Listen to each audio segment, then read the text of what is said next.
दोस्तों, आज मैं आपको सुनाने जा रहा हूं छठ व्रत क्यों किया जाता है और किस लिए किया जाता है। छठ पूजा पूरे भारत में मनाया जाता है। प्रमुख रूप से बिहार, झारखंड, पूर्वी उत्तर प्रदेश और नेपाल के तराई क्षेत्रों में मनाया जाने वाला एक प्रमुख त्योहार है। यह व्रत सूर्य देव और छठी मैया की उपासना के लिए किया जाता है।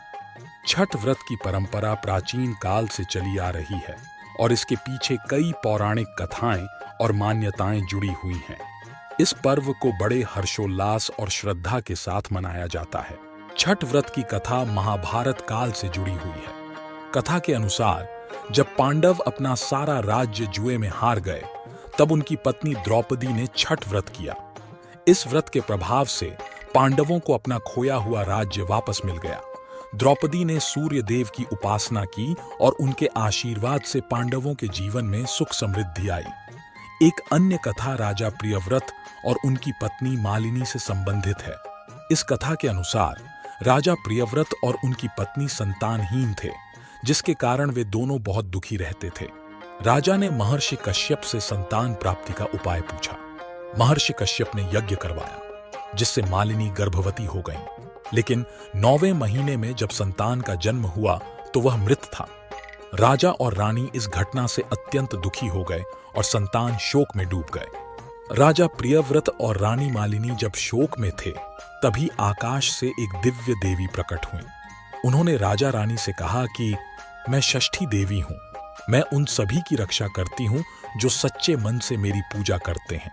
यदि आप मेरी सच्ची भक्ति करेंगे और व्रत करेंगे तो आपको संतान की प्राप्ति होगी। यह कहकर देवी अंतर्ध्यान हो गईं। इसके बाद राजा प्रियव्रत और रानी मालिनी ने छठ व्रत किया और देवी षष्ठी की पूजा की। देवी की कृपा से उन्हें एक सुंदर और स्वस्थ संतान की प्राप्ति हुई। तभी से छठ व्रत की परंपरा चली आ रही है। इस व्रत को संतान प्राप्ति, संतान की सुरक्षा और उनके दीर्घायु के लिए विशेष रूप से किया जाता है। छठ व्रत का वैज्ञानिक दृष्टिकोण से भी विशेष महत्व है। इस पर्व के दौरान उगते और डूबते सूर्य की पूजा की जाती है। सूर्य की किरणें हमारे स्वास्थ्य के लिए अत्यंत लाभकारी मानी जाती हैं। यह किरणें हमारी त्वचा और शरीर के लिए विटामिन डी का स्रोत होती हैं, जो हड्डियों और मांसपेशियों को मजबूत करती हैं। सूर्य की ऊर्जा से शरीर को बल और शक्ति मिलती है। सामाजिक दृष्टिकोण से छठ व्रत एकता, समानता और सौहार्द का प्रतीक है। इस पर्व में समाज के सभी वर्गों के लोग एक साथ आकर पूजा करते हैं। गंगा, यमुना या अन्य नदियों, तालाबों में स्नान करके पूजा करने की परंपरा समाज में स्वच्छता और सामूहिकता का संदेश देती है। यह त्योहार समाज में भाईचारे और सामाजिक एकता को बढ़ावा देता है। छठ पूजा सूर्य देव की उपासना का पर्व है। इसे सूर्य षष्ठी के नाम से भी जाना जाता है। इसमें मुख्य रूप से सूर्य देवता और उनकी पत्नी उषा और प्रत्युषा की पूजा की जाती है। इस पर्व का मुख्य उद्देश्य जीवन में सुख, समृद्धि और संतानों की लंबी उम्र की कामना करना होता है। सूर्य देव ऊर्जा, स्वास्थ्य और जीवन के स्रोत माने जाते हैं और छठ व्रत के माध्यम से भक्त उनसे यह आशीर्वाद प्राप्त करते हैं। छठी मैया को सूर्य देव की बहन माना जाता है, जो संतान प्राप्ति और उनकी रक्षा का आशीर्वाद देती हैं। छठ पूजा के दौरान गीतों का विशेष महत्व होता है। छठ के गीत लोक जीवन का प्रतिबिंब होते हैं, जिनमें छठी मैया और सूर्य देव की महिमा का गुणगान किया जाता है। इन गीतों में व्रती की भक्ति, जीवन के संघर्ष और समाज की झलक मिलती है। छठ के गीतों में भगवान से सुख, समृद्धि और संतानों के कल्याण की कामना की जाती है। छठ पूजा की शुरुआत दीपावली के चौथे दिन से होती है और यह 4 दिनों तक चलती है। इसमें व्रती को निराहार और निर्जल रहना पड़ता है। छठ पूजा की विधि नहाए खाए पहला दिन। इस दिन व्रती सबसे पहले नदी या तालाब में स्नान करते हैं और स्वच्छ वस्त्र धारण करते हैं।